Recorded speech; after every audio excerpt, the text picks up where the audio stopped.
Good morning dear friends. आगे हमने first method यानी कि consignment account, consignee account, then goods and on consignment account, वो सब उसके बारे में डिस्कस किया था। उसमें बैड डेब्ट्स है, ऑल एक्सपेंसेस है, कमीशन, ठीक है, डिस्काउंट, सेलिंग, क्लोजिंग स्टॉक। उसी तरह आज हम लोग सेकेंड मेथड यानी कि कंसाइनमेंट अकाउंट, हमारा जो चैप्टर है इन कंपल्सरी अकाउंट, उसमें सेकेंड मेथड का सम है इनवॉइस प्राइस। आगे हमने जितने भी सम्स देखे थे, कैलकुलेट किए थे, वो फर्स्ट मेथड के सम थे।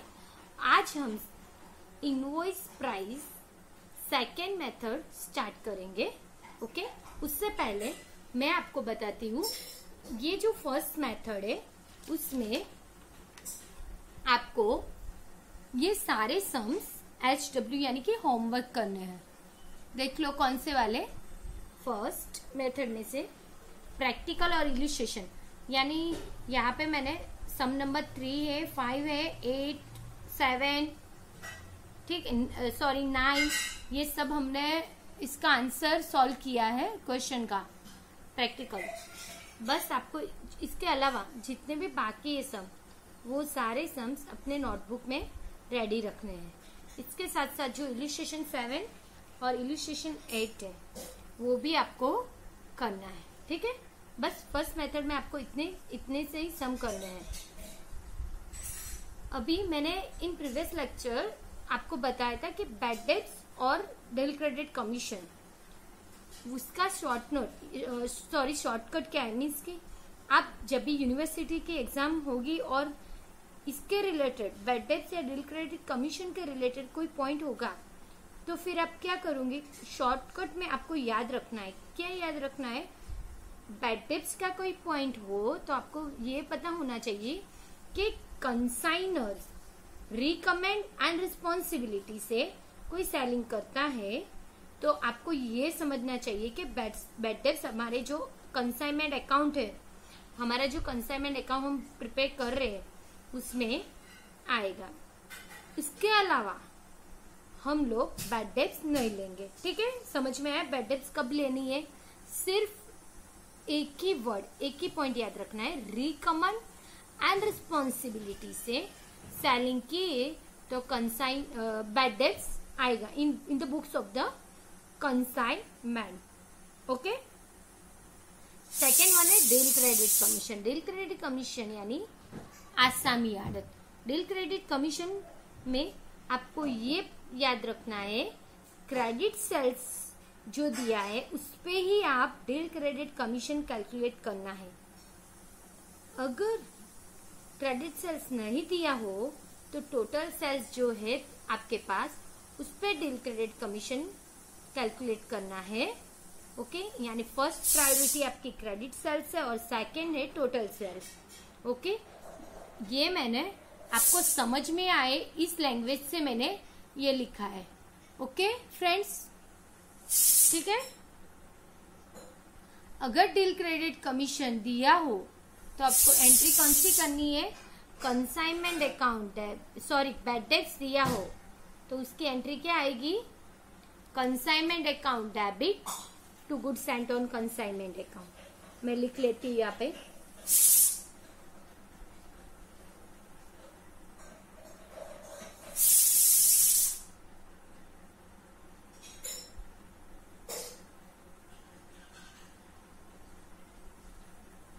ये एंट्री आपकी आएगी। ओके, अगर बैड डेब्ट्स दिया हो तो कंसाइनमेंट और कंसाइनी दोनों में ये एंट्री आपको करनी है, ठीक है। कंप्लीट। अब हम आगे बढ़ते हैं सेकेंड मेथड में। अभी सेकेंड मेथड आपकी है इनवॉइस प्राइस की, यानी कि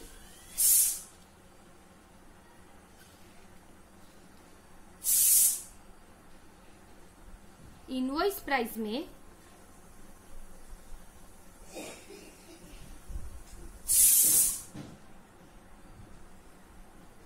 इनवॉइस प्राइस यानी क्या, वो पहले हम लोग देख लेते हैं। ये जो इनवॉइस प्राइस की डेफिनेशन है वो आपको अपनी बुक में लिखना है। देख लो। The consignor sends a statement to the consignee giving a detail of the goods dispatched, namely the types of goods, quantity, weight, price, packing, etc. This statement is called pro forma invoice. It resembles the ordinary invoice prepared in case of sale, but it does not create debtor and creditor relationship between two parties. It is prepared only to give an idea of the price and the kind of goods sent to the consignee. ठीक है। Invoice price means हमने यहाँ से यानी कि consignor ने जितने भी गुड्स कंसाइनी को दिए हैं सेलिंग करने के लिए, उसके साथ साथ वो एक ऐसा इनवॉइस बिल्स स्टेटमेंट देता है। हम लोग कुछ देते हैं ना, वो देता है जिसमें उसने पूरे प्रोडक्ट की इंफॉर्मेशन दी होती। यानी कि मैं यहाँ से कुछ प्रोडक्ट का प्रोडक्शन करती हूँ और सामने वाले को एजेंट को सेलिंग करने के लिए देती हूँ, तो वो जो एजेंट है उसको थोड़ी पता चलेगा कि ये गुड्स है, उसमें कौन सा कलर है। ठीक है, चलो कलर तो हम लोगों ने खोल के भी देख लिया, लेकिन उसके अलावा इसकी क्वांटिटी कितनी है, गुड का वेट कितना है, इसकी प्राइस कितनी है, इसका पैकिंग कैसा है, एक्सेट्रा, इसका नेम कौन सा, ये सब की डिफाइंड इस सभी की इंफॉर्मेशन वो जो स्टेटमेंट हम लोग भेजेंगे यानी कि जो इनवॉइस उसमें सब लिखा होगा, तो इजीली कंसाइनी को ये अपने प्रोडक्ट के बारे में पता चल सकता है। ठीक है, ये जो इनवॉइस है वो डेटर्स और क्रेडिटर्स वो दोनों की पार्टी की रिलेशनशिप ऐसे क्रिएट नहीं करता। बस ये क्या है, सिर्फ ये कंसाइन है ना, उसको पता चलना चाहिए कि अपनी प्रोडक्ट की इंफॉर्मेशन के बारे, बस यही बताने के लिए हम लोग ये इनवॉइस स्टेटमेंट कंसाइनी को भेजते हैं। इसको हम लोग इनवॉइस बोल सकते हैं। ठीक है, हमारे प्रोडक्ट की पूरी इंफॉर्मेशन डिटेल जानने के लिए ये पूरा आपको अपनी नोटबुक में लिखना है।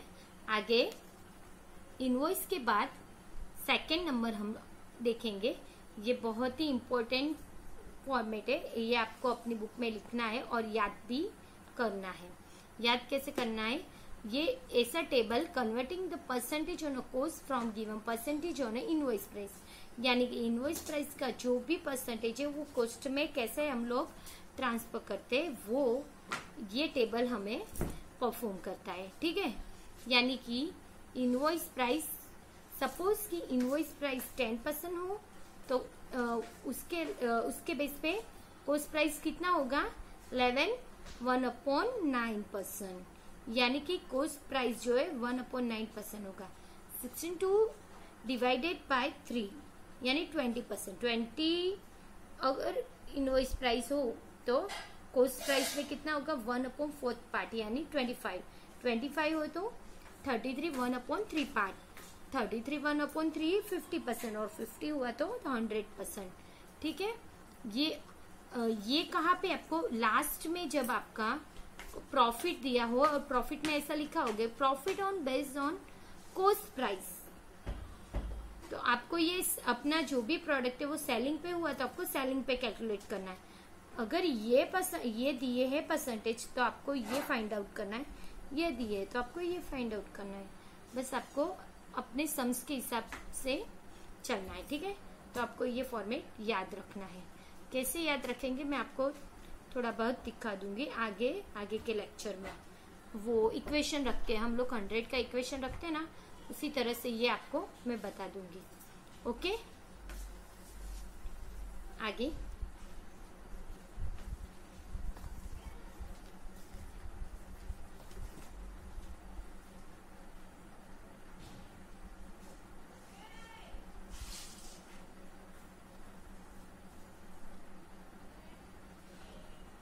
अब हम थर्ड नंबर का पॉइंट देखेंगे इनवॉइस प्राइस का। ये इनवॉइस प्राइस और ये दोनों आपको अपनी नोटबुक में लिखना है। 3rd नंबर, ये तीन चार जो फॉर्मूला है यहाँ पे मैंने लिखे हैं, ये आपको याद रखने हैं।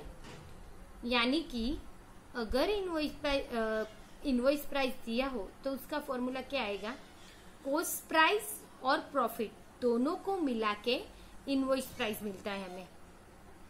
क्या, कॉस्ट प्राइस और प्रॉफिट दोनों को ऐड करके हमें इनवॉइस प्राइस मिल सकता है।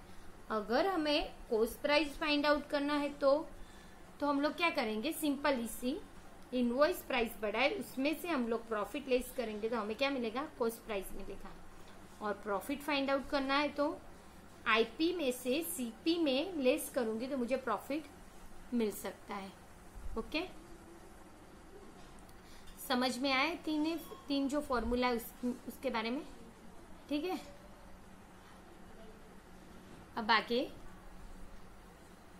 सपोज आपका जो भी क्वेश्चन है उसमें परसेंटेज दिया हो इनवॉइस प्राइस पे, आपको ये याद रखना है जिस पे भी परसेंटेज दिया हो उसको हमें एज्यूम करना है, ठीक है। यानी कि 25% ऑन इनवॉइस प्राइस ऐसे लिखा हो तो हम लोग आईपी को 100 एज्यूम करेंगे। आईपी को 100 एज्यूम करेंगे तो प्रॉफिट को लेस करेंगे। देख लो, जब भी आप एज्यूम करते इनवॉइस प्राइस को तो प्रॉफिट लेस करेंगे तो आपको क्या मिलेगा, सीपी मिलेगा। उसी तरह से अगर आप कॉस्ट प्राइस में परसेंटेज दिया हो, यानी कि profit on cost price, profit on 20% on cost price, तो कॉस्ट प्राइस पे आपको परसेंटेज दिया हो तो उसको आप एज्यूम करना है तो उसमें प्रॉफिट ऐड होगा तो हमें क्या मिलेगा, आईपी मिलेगा। समझ में आया? तो आपको दो बातें ध्यान में रखनी है। वो फर्स्ट है आईपी में से प्रॉफिट लेस होता है और कॉस्ट प्राइस में प्रॉफिट ऐड होता है। ओके, अब हम ये जो सेकंड मेथड है उसके सम्स के बारे में बात करेंगे, क्योंकि उसके अभी जो नेक्स्ट लेक्चर, इसके बाद का जो मैं नेक्स्ट लेक्चर बताऊंगी उसमें हम इसी सेकंड मेथड का एक न्यू एग्जाम्पल सॉल्व करेंगे। तो उसमें फर्स्ट हम देखेंगे ये इनवॉइस प्राइस है, फर्स्ट मेथड से कितना डिफरेंस है। तो सिर्फ कुछ भी डिफरेंस नहीं, एक दो एडजस्टमेंट और एक दो पॉइंट, एक दो एंट्री ज्यादा आएगी, वही है बस। Consignment account, consignee account and goods sent on consignment account, ये तीनों अकाउंट हम लोग आगे भी प्रिपेयर करते थे ना। तो बस उसी तरह से ये तीनों अकाउंट हमें प्रिपेयर करने हैं। उसमें हम आगे के जो उसमें एंट्री कर लिखते थे, एक्सपेंसेस, बैड डेट्स, वो सब ये इसमें इस अकाउंट में तो आई गई, लेकिन उसके अलावा goods sent on consignment account हम लोग जो लिखते थे उसमें कॉस्ट प्राइस पे लिखते थे, यहाँ पे हम लोग आईपी के हिसाब से लिखेंगे। इनवॉइस प्राइस हम लोग फाइंड आउट कर रहे हैं, तो इनवॉइस प्राइस के हिसाब से हम लोग ये अमाउंट लिखेंगे। हम लोग पता है आपको, कंसाइनमेंट अकाउंट जब प्रिपेयर करते हैं तो डेबिट साइड हम लोग लिखते हैं goods sent on consignment account, तो उसमें जो अमाउंट लिखेंगे हम कौन सी लिखेंगे, इनवॉइस प्राइस की। उसी तरह उसके सामने हम लोग क्या लिखते हैं, selling, closing stock, insurance company, profit and loss, वो सब लिखते हैं।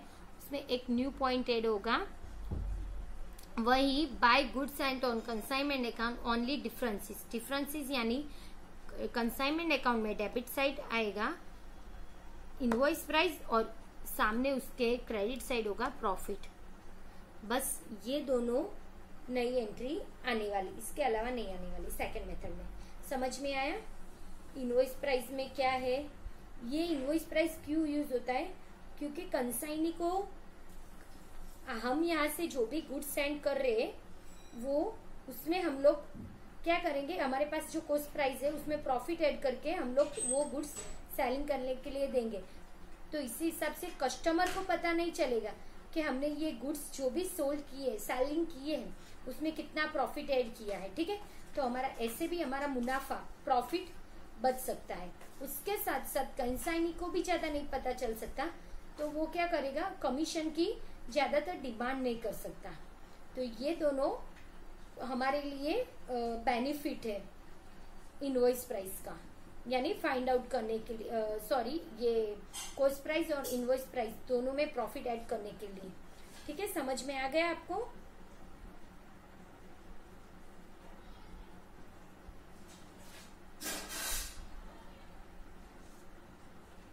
अब हम ये सम को यहाँ पे स्टॉप करते हैं।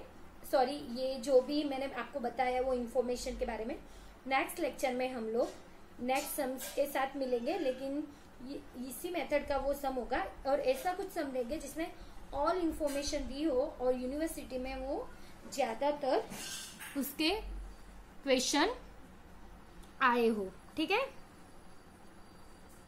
ओके।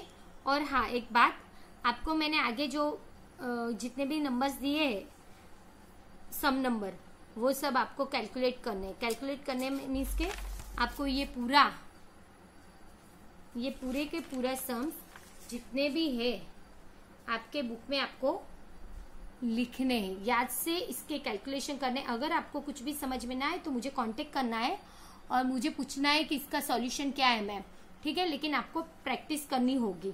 इसके साथ साथ ये जो सेकंड मेथड का सम्स है इनवॉइस प्राइस का, उसका हम जब क्लोजिंग स्टॉक कैलकुलेट करेंगे तो वो क्लोजिंग स्टॉक भी हमें आईपी के हिसाब से ही करना है, यानी कॉस्ट प्राइस में हम लोग प्रॉफिट ऐड करेंगे और इनवॉइस प्राइस जो भी आएगा क्लोजिंग स्टॉक वही हमें कंसाइनमेंट अकाउंट में क्रेडिट साइड लिखना है।